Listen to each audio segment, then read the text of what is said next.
Kyle Negrito at Bernadette Pons ng Creamline Cool Smashers handa nang harapin sina Jel Cayuna at Chinchin Basas ng Signal HD Spikers. Salpukan ng mga former FEU Lady Tamaraws mangyayari na sa Batangas. Scoring machine Ces Molina magawa kayang tapatan ni Gemma Galanza.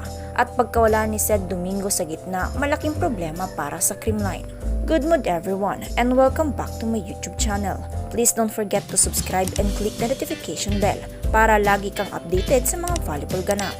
Galing sa panalo ang Signal HD Spikers matapos pataubin ang sister team nito na PLDT High Speed Hitters. Dominante ang Awesome Nation at nakuha ang panalo in just 4 sets. Nagtala ng 20 big points si Ces Molina, kung saan unstoppable sa bawat hampas ng bola si MVP Ces. Wala ngang nagawa ang depensa ng High Speed Hitters.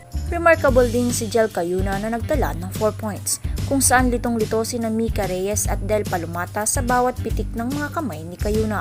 Naungasan naman ni Signal Libero via General si legendary Kat Arado in terms of floor defense. 33 excellent digs and 15 excellent reception para sa Signal Libero. Meanwhile, nasa winning streak din ang Creamline Cool Smashers matapos durugin ang Chocumucho Flying Titans sa kanilang unang laban. Unmatched si Dina Wong sa setting skill ni Kyle Negrito na nagtala ng 23 excellent sets including 3 points.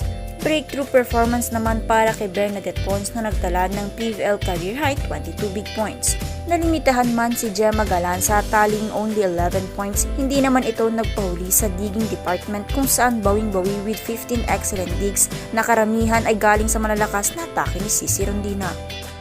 Sa paghaharap ng Awesome Nation at Team Good Vibes, kaninong bright side kaya ang magpapatuloy sa panalo sa komprehensya?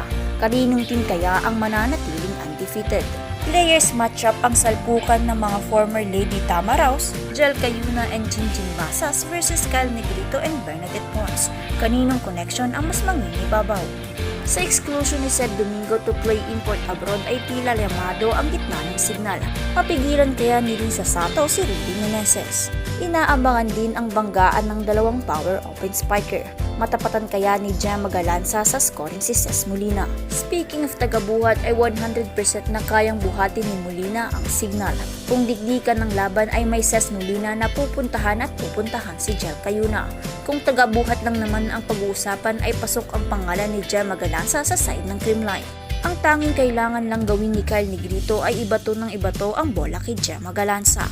Inaasahan din ng pagbabalik starting 6 ni Phenom Alyssa Valdez, kung saan gaganapin sa Batangas ang naturang laban. Ngayong araw na yan mga ka-hype, October 21, alas 6 ng gabi.